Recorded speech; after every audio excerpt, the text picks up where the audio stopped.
Une première partie, je me propose de vous tracer le cours des événements tels qu'ils se sont passés dans mon pays. Dans une deuxième partie, je me propose de vous parler des réactions qui ont eu lieu sur le plan national et sur le plan extérieur. Et pour finir, je vous dirai alors la vérité, la véritable raison de la tentative du coup d'État. Le coup d'État du 19 octobre a été décidé le 17 octobre par des officiers de la gendarmerie et de l'armée nationale en la résidence de M. Seloukouav Antoine, ancien secrétaire d'État à la gendarmerie. Ils se sont répartis les tâches de la façon suivante. Un sous-lieutenant de l'armée nationale du Burundi, secondé par un lieutenant de la gendarmerie, devait organiser l'attaque du palais royal et l'assassinat de Sa Majesté le roi du Burundi, Mwamsa IV. Un détachement commandé par le capitaine de l'armée nationale, Ndabahagamye Fidèle, devait occuper la base de l'armée nationale et un groupe mobile composé d'officiers de la gendarmerie devait assassiner le chef du gouvernement, M. Bihumugani Léopold. Un autre groupe de militaires devait massacrer son Excellence, M. le secrétaire d'État de la Défense nationale, Michombero Michel, ainsi que d'autres personnalités. Je me suis permis de vous relater tout cela parce que les faits sont très importants pour faire un commentaire. Il faut connaître d'abord les faits et les interpréter après. C'est le 18 octobre, entre 18h et 22h, que les mêmes officiers ont décidé de faire le coup d'État dans la nuit 18 au 19 octobre à 2h du matin. À 1h du matin du 19 octobre, un officier de la compagnie commando qui participait au complot, tendant à renverser les institutions établies, a quitté le bivouac avec 2 sections pour une mission inconnue. En chemin, il y prend des officiers gradés de la gendarmerie à qui il confie le commandement des 2 sections pour assurer, dit-il, la protection du Mohamed et du palais. Arrivé au palais, il voit des gendarmes échanger des coups de feu entre eux. 3 succombent. Les 2 sections organisent leur défense et gardent les entrées du palais.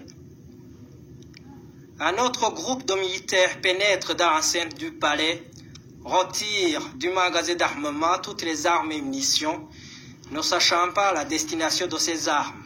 Il les dépose au cas Baudouin, qui est aux mains des loyalistes. La confusion fut totale à l'arrivée de 2 sections commando, ayant à leur tête le secrétaire d'État à la Défense nationale, le capitaine Michel Michombero, qui prend sous son commandement les 2 autres sections qui n'avaient pas voulu exécuter les ordres des gendarmes. Tous les gendarmes se trouvant à l'entrée ou dans l'enceinte du palais furent arrêtés. Parmi eux se trouvaient les 4 gendarmes qui venaient de tirer sur le Premier ministre. Ils passaient près du palais pour se rendre compte de la situation. Au même moment, les hommes de la compagnie support, fidèles aux institutions, gardent les locaux de la radio. Mais il fallait réduire la base, bastion de la mutinerie. L'attaque de la base a commencé à 10h. L'opération s'est terminée vers 10h20 avec 4 victimes, un mort et 3 blessés, parmi les mutins qui se sont rendus sans tarder.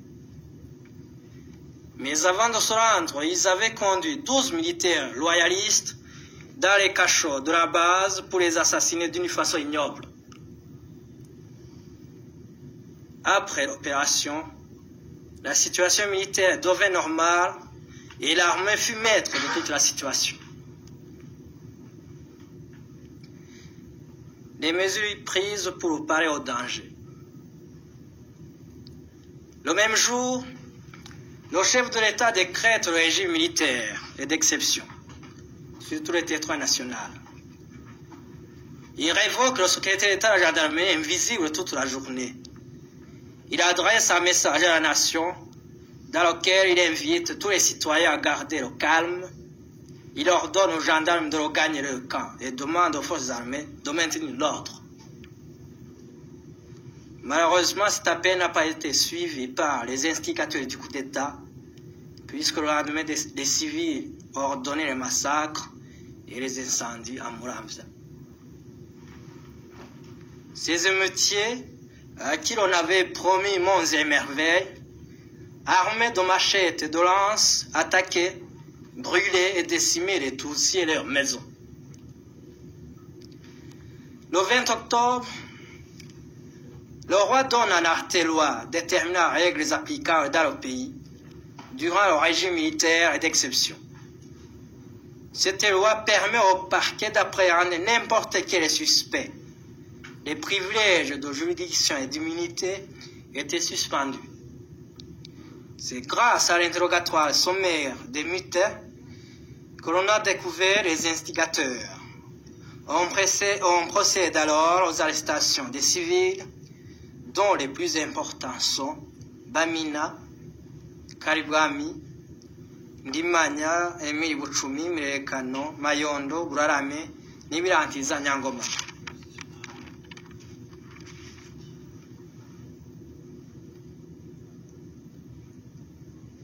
Les réactions, premièrement dans le pays.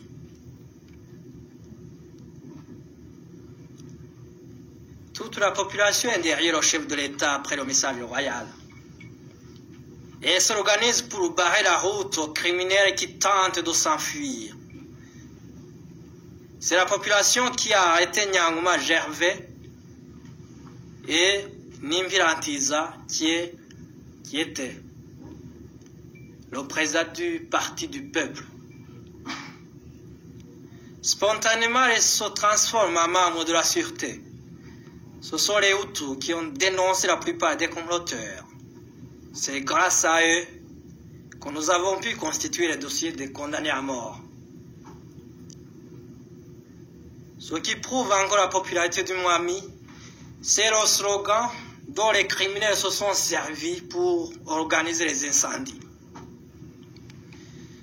Pour soulever les populations de la région de Muramvya, ils ont dû se prévaloir de la personne du Mwami en affirmant que celui-ci avait ordonné le massacre des Tutsis.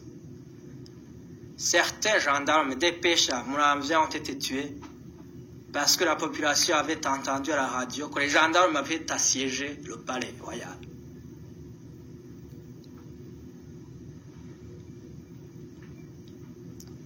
Le lendemain de la tentative du coup d'État, le Conseil des ministres, en majorité Hutu, 7 Hutus sur 5 Tutsis, en sa séance extraordinaire, condamne l'attentat contre le chef de l'État et contre le chef du gouvernement. Il constate que cette entreprise criminelle s'étend à l'intérieur du pays. Il demande au chef de l'État de donner ordre impératif de passer sous les armes sans plus de retard toute personne tant civile que militaire auteur de tels massacres et de les faire arrêter et juger immédiatement en vue de rétablir l'ordre et la paix dans le pays. L'enquête judiciaire approfondie faite auprès des prévenus a révélé leur détermination à assassiner le chef de l'État, le chef du gouvernement, ainsi que les autres personnalités qui pouvaient les empêcher de s'emparer de tous les pouvoirs. L'extermination de l'ethnie Tutsi figurait à leur programme. Ce plan de véritable génocide nous a été révélé par les aveux des prévenus qui se sont accusés mutuellement d'être les auteurs de la tentative du coup d'État. Ce plan de génocide a commencé à se réaliser à Muramvya. Non seulement on tué les Tutsis adultes, mais aussi les femmes et les enfants. et je passe sous silence certaines barbaries qui furent pratiquées sur les bébés. Après les interrogatoires, quelques prévenus ont été mis en liberté. D'autres furent traduits devant le conseil de guerre composé par 3 magistrats. 36 gendarmes et militaires, 9 civils furent condamnés à mort. Ils furent exécutés selon la procédure prévue par la loi en vigueur. Ceux pour qui les charges n'étaient pas suffisantes ont été gardés en prison en attendant le complément d'enquête du parquet. C'est le cas par exemple de M. Bamina, président du Sénat, du gouverneur de province de Muramvya, du député Benyagourje, député d'une circonscription de la province de Muramvya. Comme je vous l'ai dit, messieurs, la population a condamné sans équivoque les criminels. Les incendiaires eux-mêmes se sont rendus après avoir entendu le message royal et après lecture des tracts lancés dans la région de Muramvya. À l'heure actuelle, ils continuent à dénoncer les coupables, tout en disant à chacun le nombre de personnes qu'il a tuées ou le nombre de maisons qu'il a incendiées. C'est une population trompée à qui l'on avait promis de l'argent, des terres, des vaches, des Tutsis ou des hautes positions politiques. Les réactions à l'étranger. Dès le lendemain de la tentative du coup d'État, des télégrammes de sympathie et de soutien au chef de l'État, envoyés par d'autres chefs d'État ou de gouvernement, affluèrent à la cour royale et au cabinet du Premier ministre. Mais, à notre grande stupéfaction, quelques journaux et certains organismes internationaux nous ont prêté l'intention d'exterminer les Hutus. C'est ainsi que la Croix-Rouge a envoyé un délégué spécial pour, paraît-il, sauver les Hutus, condamnés à mort, et pour arrêter les exécutions sommaires. De son côté, le secrétaire général de la Commission internationale des juristes a adressé une dépêche au gouvernement en exercice au Burundi, dans laquelle il fait part de son inquiétude. Il a pris le pouvoir de lui communiquer la nature des charges retenues contre les condamnés et des détails sur la constitution des tribunaux. Il demande de surseoir, dit-il, aux exécutions arbitraires contraires à la Déclaration internationale des droits de l'homme et aux conventions de Genève. Le directeur général du Bureau international du travail, dans un télégramme envoyé au Premier ministre, demandait d'épargner la vie de 20 syndicalistes Hutus figurant sur les listes d'exécution. On disait même qu'on voulait exterminer tous les Hutus, sachant lire et écrire. Cela est dû au rapport envoyé par les syndicats chrétiens. Je ne vous cache pas, messieurs, que c'est avec une indignation que nous avons reçu ces protestations faites par la Confédération internationale des syndicats chrétiens et autres syndicats, qui ont pris la défense des mutins civils exécutés pour avoir ourdi des complots visant à un renversement violent des institutions nationales. Ils ont été condamnés et exécutés suivant les lois en vigueur dans le pays. La rapidité de leur jugement s'explique simplement par la procédure du régime militaire, en usage dans tous les pays où les institutions fondamentales de l'État sont en péril. À notre avis, la solidarité syndicale ne doit pas être poussée jusqu'à couvrir des actes aussi barbares et aussi ignominieux.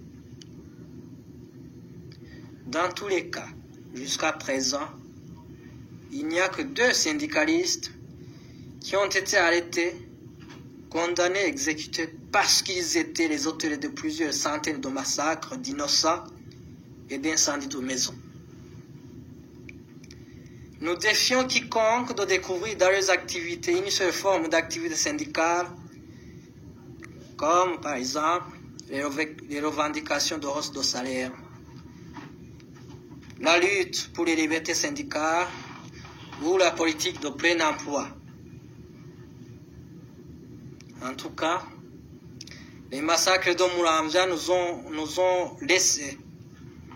ont laissé aucun doute, ni sur la culpabilité des meneurs, ni sur les motifs qui les inspiraient.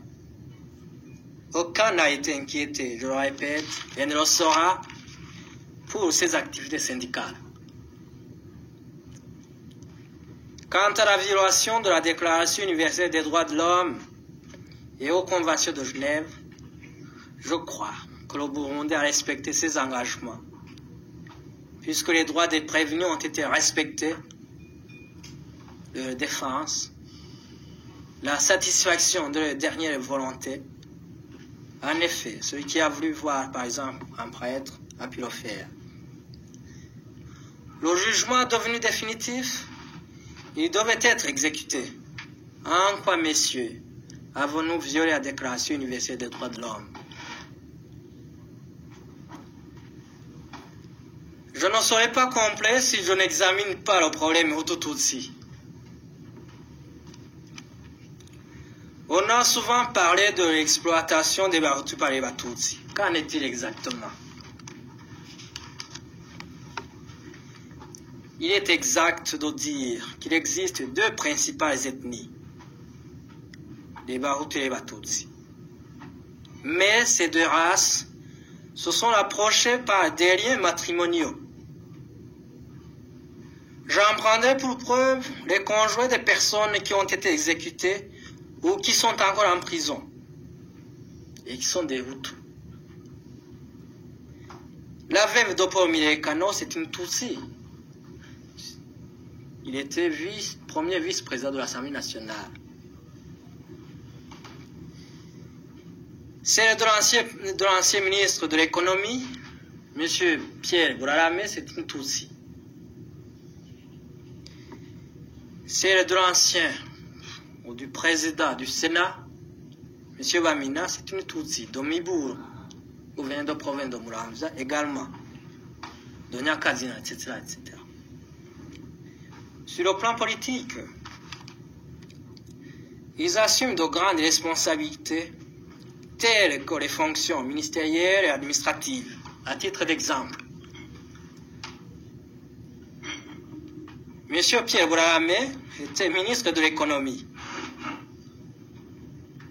Il a été jugé, condamné et exécuté.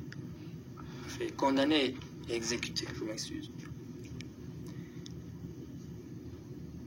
Dans le gouvernement actuel, même avant le coup d'État, l'équipe ministérielle est composée en majorité par les Hutus. Il y en a 7 sur 5. Bamina était président de l'IPRONA, ancien premier ministre, ancien chef de cabinet du roi, et membre du Conseil de la Couronne. C'est un Hutu. Nyangoma était ancien ambassadeur du Burundi aux Nations Unies et après directeur général au premier ministère. Il a été appelé par qui? Par M. Bamina.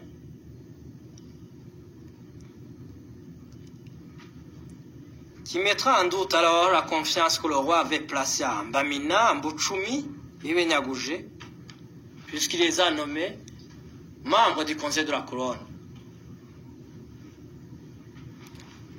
Or, on dira peut-être que le complot a été fomenté parce que Sa Majesté avait nommé un Premier ministre no Hutu. Dans la désignation des premiers ministres, le roi n'a jamais pris en considération le critère ethnique. À titre d'exemple, M. Ngenda Ndoumwe, Hutu, M. Bamina Hutu également, ont été désignés Premier ministre, alors que les Batutsi étaient majoritaires à l'Assemblée nationale. Vous conviendrez avec moi, messieurs, que les Hutus ne sont pas brimés sur le plan politique. Regardons le problème sous un autre angle. Les Hutus sont-ils plus pauvres ou plus riches que les Batutsi? Bamina a deux grandes propriétés, une à Bujumbura, une autre à Gitega, une voiture Peugeot 404. Un camion de transport, grâce auquel il a approvisionné plusieurs provinces du royaume en denrées locales qu'importées. Je vous laisse imaginer tout le profit qu'il pouvait tirer de cette activité. Paul Millet-Cano détenait le monopole exclusif de la production et de la distribution de tous les produits maraîchers. Le revenu mensuel qu'il a retiré était de l'ordre de 100 000 francs français nouveaux. Toutefois, l'importance de ces ressources n'aurait pas suffi à financer la bande qui a incendié la province de Muramvya. Buchumi Emile, président de l'Assemblée nationale, outre sa grande propriété de Makebuko, avait une voiture citoyenne ID et une Jeep.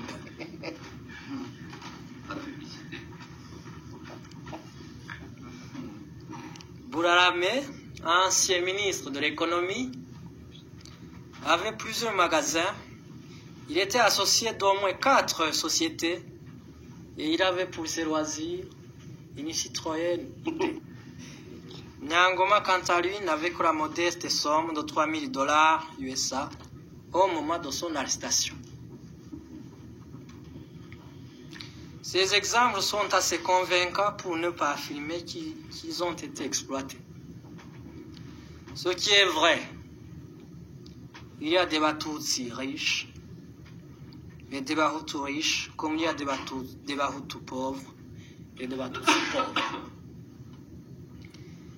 La vraie raison de la tentative du coup d'État ne peut être que la soif du pouvoir, que les ambitions personnelles. Celui qui veut à tout prix chercher la cause du complot dans l'exploitation des Hutus par les Tutsis se trompe. Et c'est un ennemi de l'unité nationale. Vous avez, messieurs, un rôle très important à jouer, celui de traduire, d'interpréter les aspirations réelles de nos populations. Ces aspirations tendent principalement vers la consolidation de l'unité nationale. Depuis des siècles, le Burundi constitue une nation. Nous avions nos institutions judiciaires, administratives. Le problème Hutu-Tutsi ne s'était jamais posé et malheureusement il se pose actuellement. Pour quelle raison? Eh bien, le Burundi n'est pas un pays isolé. Le Burundi occupe une situation stratégique. Je suis sûr que cet exposé vous permettra d'éclairer l'opinion nationale sur la situation exacte de mon pays. Je vous remercie de votre aimable attention.